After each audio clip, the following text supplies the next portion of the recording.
in the university, especially building the university, growing with it. Many risks. First is seek networks. Okay, look for networks. Second tip is those could be in-person networks or online networks. Gurudev always says this, that how you find a balance is like riding a bicycle.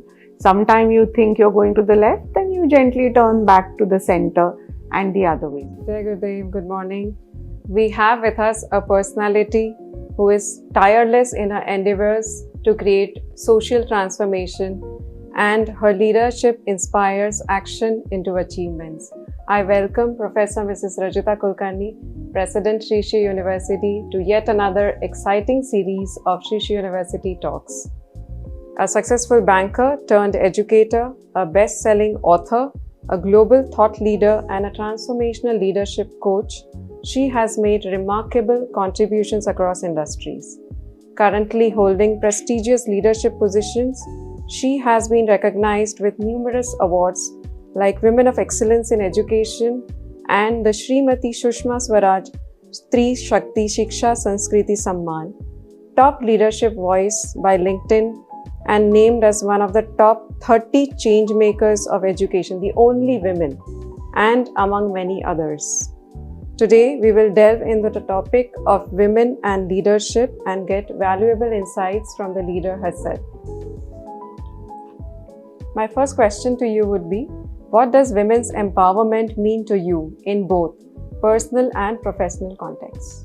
So happy to be here in this episode of SSU Talks. And women's empowerment has many meanings to people, to women and men alike. But for me, what has stayed with me is how Puja Gurudev Shri Shri Ravi Shankar Ji speaks about women's empowerment. He once said in one of our international women's conferences that I urge all women to know that you don't need to be empowered. You should know that you are empowered. See, if you look at our Indian context and our Indian tradition, all major portfolios are with women. For example, defense is with Durga, finance is with Lakshmi, and education is with Saraswati. And these are the three murtis, so to say, who capture the whole portfolio of management in that sense.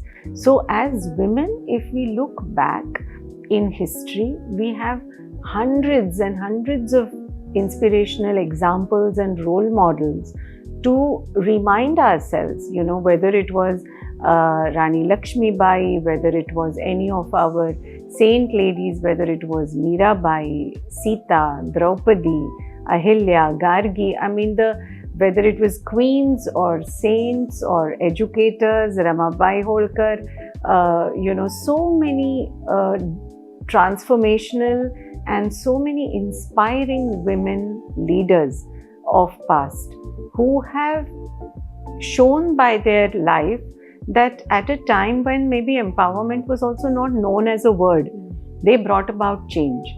So for me, empowerment means that. It means recognizing that A, you have the power to bring about change, and B, you have the responsibility also to take action and to make an impact. So I look at it like that. Thank you. And how do you balance professional responsibilities with personal life? You do so much. How do you manage? Yeah, in the world today, in leadership or even in management, coaching or education, we talk about work-life balance. Actually, that term doesn't work for me. I think of it more like work-life integration. When you keep thinking of work-life balance, somewhere inherently you have recognized or convinced yourself that there is no balance, and therefore you need balance. And that keeps you perpetually in a state of imbalance, isn't it? You say, oh my God, I have to balance. And then, life is about disequilibrium. There are very tiny moments of life which are perfect equilibrium. The final equilibrium, the straight line on our ECG is the final goodbye. But if you see the up and down is a sign of life. So even in the leaders I coach or the women I coach, I always say that be comfortable with disequilibrium, because once you're comfortable with that, then you are able to make the most of the resources available to you, the time available to you, the situation you are in. And that's why for me, work-life integration is a very important approach to life for myself. Because, when you love what you do, then you don't worry about, oh, is it 7 o'clock now in the evening? Should I be working now? Or is this my off time? Is this my personal time? Yes, you need to make sure that you don't get burnt out. You need to make sure that, you stay in good health. All of that is important. But I think looking for balance makes you feel imbalanced. So look for integration. Look for your own recipe that works for you. See, each of us have a own personal situation, Somebody may have elders at home to care for, somebody might have younger children to take care of, somebody may have some other challenges. At work, our responsibilities are different. And at Rupal, different ages and stages of life, this has a different meaning. Like when you're in your 20s, like I tell all our young students who are graduating, that this is your time to work. Build your career, build your skill set, upgrade yourself continuously, build good networks of learning, build good support systems that can propel you forward. Then comes another stage of life, you start building your personal life, that grows. Then for some period, that becomes a very big part of life in general. Then you move into your 40s, things change at that time, 50s. So at different ages and stages of life, this has a different meaning. So in quintessence, what I always share when I get asked this is look for integration. It will make you much more at ease. At least it has made me. It has worked very well for me. And recognize that for your life, at different ages and stages, you will need different things to be done to find that equilibrium. And then do that. And keep your path to yourself. The problem, Rupal, happens because I see you and I say, oh, but Rupal is doing this. I'm not able to do this. And that creates more trouble in my head. But your reality is different and mine is different. So if I can find what works for me, that I think is the most sustainable way to manage. And of course I cannot but quote Gurudev always says this, that how you find a balance is like riding a bicycle. Sometime you think you're going to the left, then you gently turn back to the center and the other way. So we know it inherently. I would like to share the story of my mother here. My mother started working in the Reserve Bank of India in 1965. In 1965, imagine, at a time when working women was not a norm. There were probably maybe 1% of India was working. She was the first generation of sort of, post-independence working women. And then she got married, and then she had me and then my younger brother. And then she was the only woman working in our family. We have a large family. And, we used to live in Mumbai. So everybody traveling to Mumbai would use our home as their home. And I would see how she would wake up in the morning. We do everything that needs to be done. And it was not the time of Swiggy and Blinkit and Amazon. It was a different time. And how she managed and, brought up 2 children and enjoyed her professional career. I mean, our dinner table discussions used to be balance of payment. What is the balance of payment situation of India? How much reserves we have? So she brought in that intellectual stimuli into our lives through, and she had such a rich life. She has such a rich life through, the network of friends she made.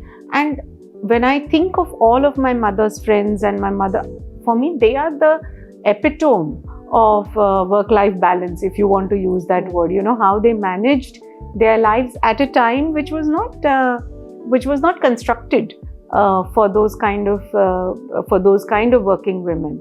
And that's a huge inspiration. So I feel if they could do it in the 60s and 70s, today we have so much technology and so much convenience around us. I think we should use that. That's a beautiful answer and a very beautiful example that you cited of your mother. You spoke about integration. Could you also speak a little bit about how spiritual integration has helped you with all of this? Yeah, I think that's the foundation, because, without that, sometimes I wonder, Rupal, how do people live their life if they don't have the tool of meditation, or if they don't have access to knowledge of life? How do they conduct themselves? It's really a mystery for me. So for me, of course, spirituality and, I learned the Art of Living program in the mid-90s, 1990s, and since then I've been practicing Sudarshan Kriya, Pranayama, meditation, yoga, and regularly doing some silence programs and then teaching them also.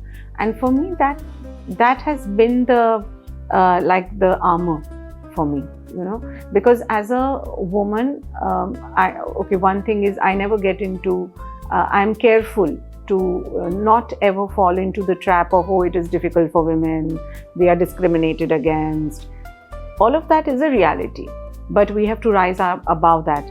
But when such instances happen with me also, and many have happened, it's take 5 hours or more to talk about it, but many have happened. But at such times, I think it is the spiritual integration that has helped me rise above it, stay above it, and continue moving despite it. And I think that is the biggest blessing for me. I don't know if I could have done it, without the power of the breath, without the solace of meditation. And that is what it gave me. Even in some times of crisis, all of us, in our lives, we have moments when we go through personal crisis, professional crisis.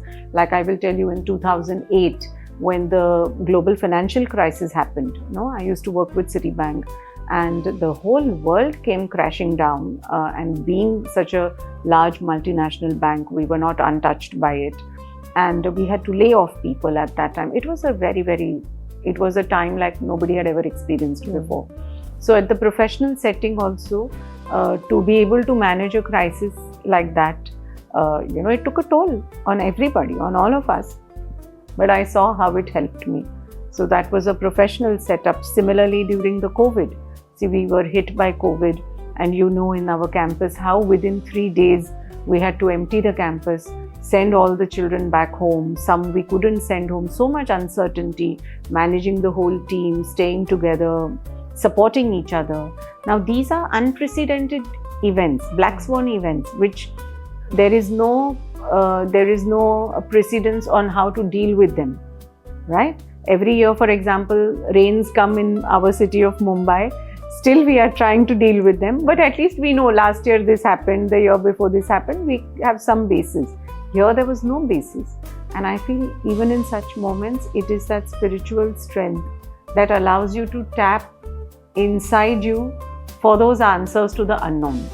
And that I felt even in a personal example, when we were in the Taj Hotel during the terrorist attack in 2008, and 14-15 hours in captivity, and then coming out, it's a traumatic experience, right?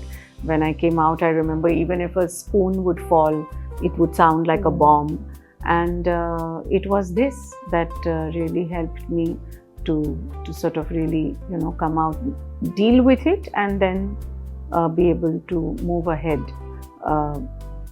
little detached from that event. So Gurudev always says this, right, that when in any event, take the learning and move ahead. Leave the feeling or the emotion behind and take the learning and move ahead. Not exactly his words, but that's what he has many times said in different ways. And I think the spiritual integration is helping me do that. Still a continuous process. Sometimes some emotions stay longer, but it's a continuous process. And I think, and that is, Rupal, what I think in our university, Shrishi University, we are helping students to do. Yes. We teach meditation, they all do the happiness program, then we encourage them to do the higher level programs. For what? Because they should build that pool of resilience inside them. They should have tools and techniques with them that when they enter the workforce, or they start their own, enterprises, they are able to manage themselves. They will have to manage customers, they will have to manage employees, they will have to manage money and products and stakeholders. But it has to start by managing themselves. So that is what we are doing, which I think is a great gift to all our students. And I think many higher education institutions today understand that AICT has mandated our program in the induction of all higher education institutions for engineering, etc. So IITs, NITs, IIITs are also doing our programs, IIMs are doing. So I think this is very vital, because it is as commonsensical as getting out with an umbrella when it is raining outside. There is nothing brave about saying, oh, it's raining, but I will just go. Then you will get wet and get sick. So the spiritual integration has been like that umbrella, that armor, all my life. Wonderful. How has your perspective on women's leadership evolved over time? It's very, very nice that you asked me this. So I used to be a very, very, very passionate proponent of the fact that leadership is leadership. So when I was in city, I used to lead training and development for a few of our businesses for Asia Pacific, and we had so many leadership programs at that time. In fact, at that time we used to also bring to our team members, and I had about 16,000 employees at that time in our portfolio. We would have so many other leadership programs like Stephen Covey's and John Maxwell, so many of the well-known ones. And I used to always say leadership is leadership. Either a position of leadership is what it is. Either a man is sitting on it or a woman is sitting on it. So whenever people would say, oh, let's talk about women's leadership, I would say, no, let's not discriminate. But I must admit that though this is true, what is also true that women do have some unique challenges that come by the fact that we are the gender as women. So, for example, childbirth is a reality in our lives, which is not happening to men in terms of giving birth. They can be paternally, of course, they are responsible. But so there are many such things where, like, a woman is a primary caregiver in most cultures of the world. Even in terms of elder care, women tend to be the primary caregivers, even in terms of elder care. So some of these things I noticed as I started growing more senior. They started becoming a reality of my life, and I started experiencing the changes that happened because of that. For example, mobility is also constrained for women because of these reasons. So not able to be mobile sometimes restricts opportunities. Though many things are changing now, but I've started personally experiencing some of these realities, and then some more. As I started getting more senior roles, I started experiencing biases, prejudices. So it is in your mind, but I have to deal with it like that, right? So I get promoted to a certain position, and there are 5 people who have a problem with that. Now, it's not my problem, it's their problem, but I have to deal with the results of that. So the biases are there, prejudices are there. Unfortunately, discrimination is there. Definitely financial discrimination is there. In many industries, a woman gets maybe 60% of what a man gets for that position. So financial discrepancies and discrimination is there. So when I started experiencing some of these, I said, yeah, then women's leadership is a topic by itself. And then I did a lot of research on it. I read a lot. So anyways, I read a lot. I followed lives of senior women leaders, and unfortunately there were not too many to be found at a certain time. Of course, now it is better, still a long way to go, but then I started seeing, and then actually I put together a program on women's leadership called Breakthrough Leadership for Women. And during COVID, I thought, let's talk about this. And, we were all working remotely at home. And Rupal, I was shocked to see how much, I was shocked, not surprised, really shocked, how much it resonated with women. And there were women, like there were some judges on my program, education ministers of some countries, chancellors, vice chancellors of universities, CEOs, like all kinds of profiles, and homemakers, entrepreneurs. And some of those points we were discussing, all of them were so resonating. So that kind of solidified my understanding even more that women's leadership is by itself women in leadership and women's leadership both need a special approach, a special eye, a special I think treatment. And I think as women who are in leadership positions, it becomes our responsibility to pay forward by creating that environment and cascading the benefits of our experience, so that the next and the next and the next generation can leverage of that. Everyone doesn't need to experience what, say, I went through or my generation went through. The next one doesn't need to go through that. And I think that's happening in the world today to some extent. Of course, again, a long way to go. But yeah, I don't know if this answers you. I kind of, yeah. You've seen a lot through your journey. There is lots that we can gain from it. Yeah, indeed. Can you share a key decision that you must have had to make at some point of time, and that must have had a significant impact on your career? Key decision? Yeah, anything that you could share. Like as a woman or just in general? As a women leader, where at some point you had to take a key decision and must have impacted in some way. Actually, very instinctively, what is coming to me is that the one decision which has been a permanent decision of my life is that I have not let my life change because of circumstances. Like, I'll explain to you.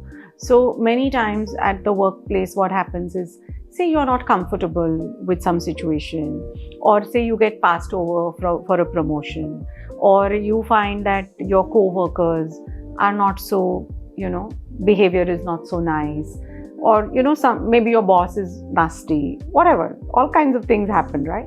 So I have seen many times that men may be also quitting, but women definitely, you say, I can't do this anymore, I'm going to resign. So I have been in hundreds of such situations when I was in city also, and then in my work now also. So many things happen, but that is one decision I have made in my life, that why should I change my life because you are not okay, or the situation is not okay. So I think that is, I feel good about that strength that somewhere I got always. Like in my banking career also, there have been occasions when I thought that things have not been fair, or things like that, but I never said that I'm going to give up. So giving up has not been an option for me. So that is a decision I made, that don't give up. You don't give up. If something else happens, and the external environment should not impact what you decide for yourself in your life, because you can't deal with it. So not giving up has been a decision. Wonderful. And through your journey, you must have had to make, you must have interacted with so many people, led so many larger projects. So I'm sure along the way, you must have had one lesson that, you must be telling yourself, this is something that I've learned. Yeah. And would like to share with others. Yeah, I'm still learning to be thick-skinned. Okay. I can't say I have learned it. Every day I learn. Be thick-skinned. In the sense, I mean it in a positive way. Not that nothing should matter to you, not that way. But this is also, research shows that women are perceived to be more emotional. we may be as emotional as men may be as emotional as us or as sensitive as us, but unfortunately women are perceived to be more emotional. So our responses, even if they are practical or even if they are factual, are seen through a lens of being, oh, wo to bahut emotional hai, wo to bahut sensitive hai, she's too sensitive. And so I have always told myself that don't be that much, because then your emotion clouds your judgment for response. And Gurudev also says this, right? Like, people are dealing with their own challenges. So their response is as much to do with what they are going through as it is about what maybe the situation is or about me as a person. So to be able to divide and distance the two, and to be a little more thick-skinned and not let it affect you. So, there is a term called rumination, like how a cow ruminates, no? So the rumination is a concept, you can read about it, and there is a lot of research of many Ivy League institutions which talks about how rumination is more in women than in men. And that if an incident has happened which has not been so pleasant, and then we keep thinking about it longer than men, I don't want that to happen to us and to me also. So to be able to just deal with the situation and move on. I mean, I'm 1,000 times better than what it was before, but it's a continuous process. So, and I think I always tell our young girl students also that we have to be a little tougher, in terms of just, again, moving on, taking the lesson and moving on. Not too much, go ruminating. Yeah. How important is networking for women in leadership, and what are your top networking tips? Oh, very important. We should do a full podcast on networking, because unfortunately networking has got a negative connotation. I often hear men and women say, oh, I'm not a networker. Why?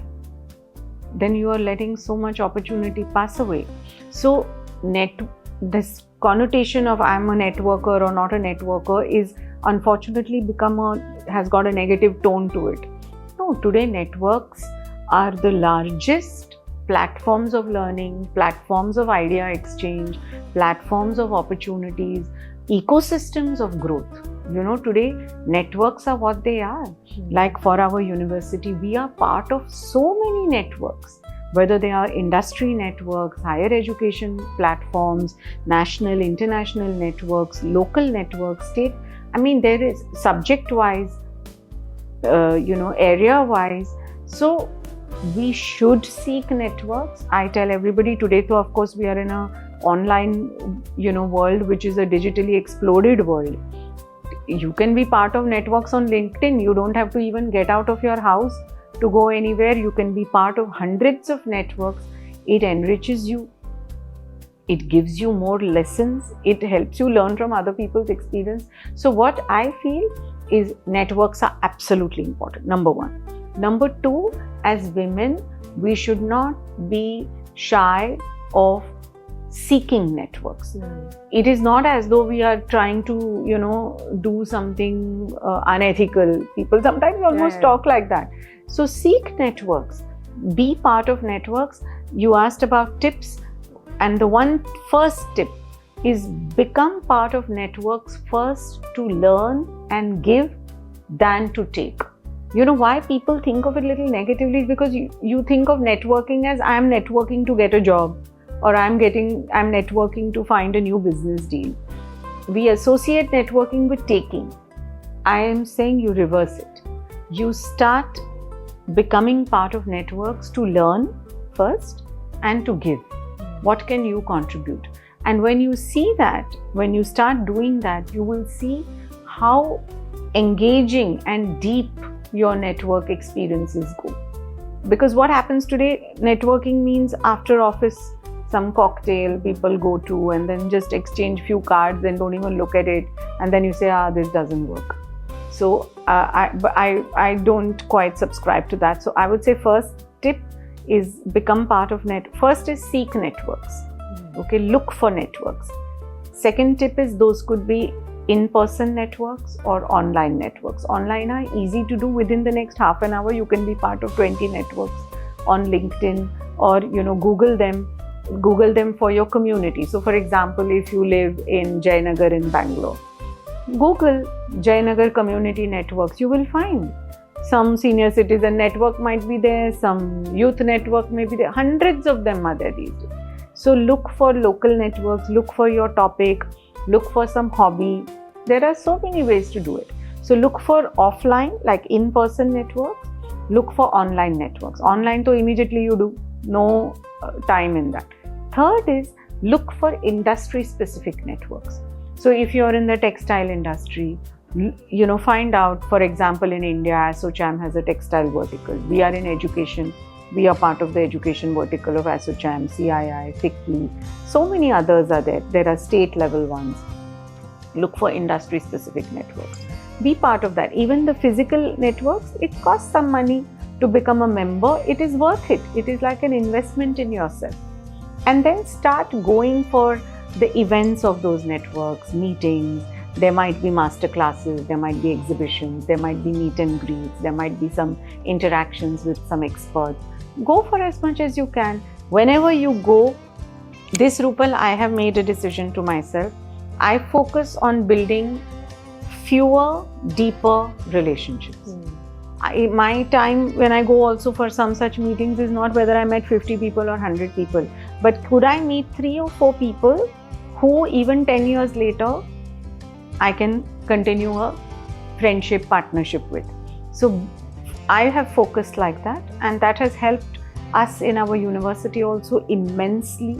It has got us awards, it has got us partnerships, MOUs, all kinds of things. So build fewer, deeper relationships and see what you can contribute.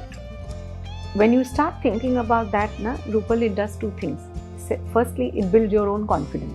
See, whenever you give, you feel better, right? You feel bigger, Always. You feel expanded. Always. And it will make you feel more capable of, of yourself, more confident. So start offering your time, your talent, your expertise. Like you are a great architect and designer. If you were a part of a network and you would say that, you want your help in any help in design of even material or spaces, I'm available. You will not believe how much demand will come to you. And once you start contributing, then opportunities start coming. And to me, that is like a full circle, and then it's a virtuous circle. So I feel networking is super important. And the paradox is that as children, when we are growing up, we are always taught, don't talk to strangers, right? Don't talk to someone you don't know, don't talk to strangers. But this is all about talking to strangers, isn't it? So we have to help build that wall for ourselves. Be confident, go, introduce yourself, prepare your own sort of elevator pitch to introduce yourself. So yeah, you do it. That's it. What's the biggest risk that you have taken as a leader? And again, what did you learn out of that? Many risks in the university, especially building the university, growing with it. Many risks. Because we grew this university on very high principles of ethics and integrity. Very proud to say we've not paid a single paisa bribe to anybody, and whenever you go against the tide or against the norms of conduct that have been there, then your behavior is a risk to the environment, to the ecosystem, and that has been many risks. We have taken many risks, and one thing so I cannot get into what risk, etc. I mean, there are many instances, but the learning is, if you have conviction in your values, you can pull through in the way you want. See, many times I have heard people say, no, the system is like that, we can't help it. And, you bend and you have to then behave in a way that is not natural to you. But this I have learned from Gurudev again. He has so much conviction about what is right when we are doing that right thing.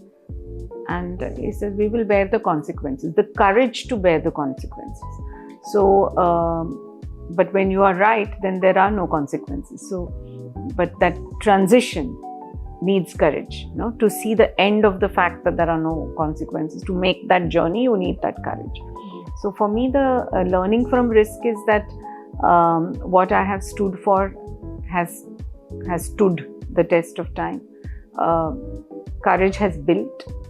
And thirdly, if you are in a community of those who can support you and whom you can support, then that works. So that has to have a community of support. I think that's. And what would be your advice to the young women who aspire to leadership roles? Yeah, have the confidence, then you can do it. Again, there is research which shows that women doubt themselves more than they need to, and that the environment doubts them. So don't doubt, say yes, move ahead, build your skills, upgrade yourself, build good networks, have the confidence, know that you might fail sometime. Doesn't matter, it is not the end of the world. Pick yourself up, and most important, don't let someone else's definition of you define you. You are what you are. Doesn't matter what anyone else says. So many times I have seen women, girls, older women alike, oh, he said this, she said this, and that breaks you. Don't let that happen. You are your person, and if you do wrong, you correct yourself. But somebody else thinks because of the problem in their head, they judge you, is not your problem. You don't let that affect you. And what is your vision for the future of women in leadership? And what changes would you like to see in the next decade? Actually, we need so many more women in leadership positions. Again, there is so much research which shows that the more women we have in leadership positions, for example, in government, it is inversely proportional to corruption. So if you have more women in government, corruption can reduce. Similarly, if you have more women on boards, losses of the companies reduce. So there is enough data to show that women's participation in the workforce in general is beneficial to companies, to governments, to economies. So I would say every woman should think 2 levels higher than what you're thinking already. So if you think you can reach this level, I would say break it and think of 2 levels higher. What is the harm? Maybe you won't make it, but at least you gave it a shot, and who knows, you might make it. So I think we should really pursue that dream. And again, like how our university values are learn, lead and serve. Serve comes after lead.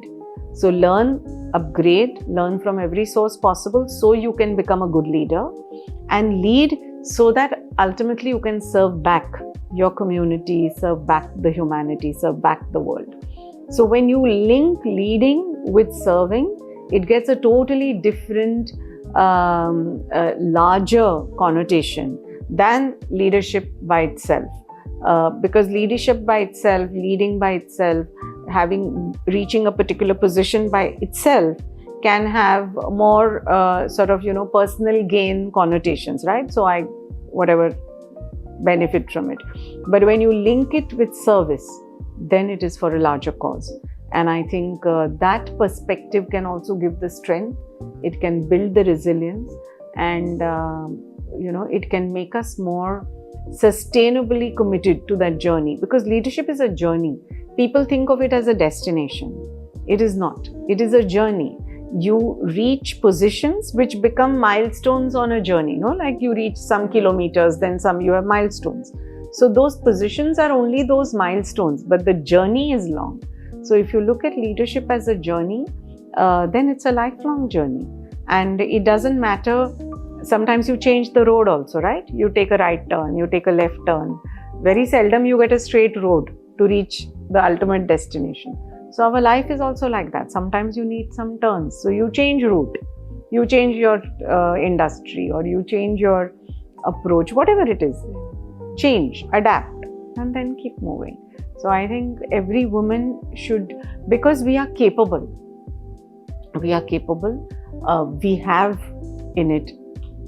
us. We have it in us to contribute, and we should make the best use of that. Again, like Gurudev says, talents have been given to you to share, not to just keep, right? If you just keep the good food in the fridge, it ultimately, spoils over a few days. But if you share it, then so many people benefited from it. And it also makes your fridge empty to put more. So I think nature works also with us like that. So very rightly you said, learn, lead, and serve. At our university also, like how we inspire our students. Yes. To keep up to our motto of Yes. learn, lead, and serve. Yeah. So some rapid fire questions for you. One word that describes your leadership style. You should say Go-getter. Okay. The best advice you've ever received. Keep moving. A female leader who inspires you. Actually, there are many, but If you were to answer one. I am recently quite deeply moved by the life of Queen Elizabeth. She lived a long life, 75 years she reigned. I mean, it was through generations of prime ministers, the world changed and she kept at it. It is quite phenomenal. What's your proudest moment as a woman leader? Proud moments are when, as a team, we achieve some milestone together. Like in SSU University, when we got our NAC grade, it was a huge moment for all of us, and we were all part of that. We worked so hard for it, and we broke through, and we made a milestone. So all such moments are very precious for me. What's your superpower as a leader? My superpower as a leader? My positivity. The biggest challenge facing women in leadership today? I think it's our own self-limiting beliefs, first. And second is our inability to get together, to fight together, to break through. I think we are all fighting our individual battles, individually, But if we come together more, and then I think that would be good. One thing you wish you knew earlier in your career? Yeah, that everything doesn't matter. That so many things happen, most of them kind of don't matter. So don't fret about it. Okay. Coffee or tea? Now coffee. Morning person or night owl? I don't know. Both. Both actually, yeah. Your favorite motivational quote? So my favorite motivation, actually, yeah. When I saw the movie on Margaret Thatcher, it moved me because in that she says, I don't want my life to be spent washing a teacup. I want my life to matter. It really hit me that day that, yeah, we should make our life matter. So that would be one.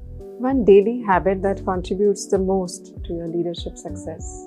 So I'm quite a structured person in the way I work. So I'm able to box my time and do many things that otherwise people might find difficult.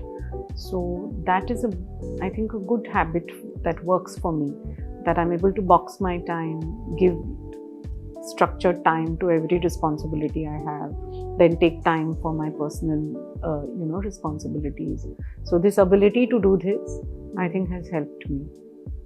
One advice to all the students. Dream big and work hard. Thank you so much. Thank you for your presence and Thank giving you. us time out. Thank you, Rupal. Thanks so much.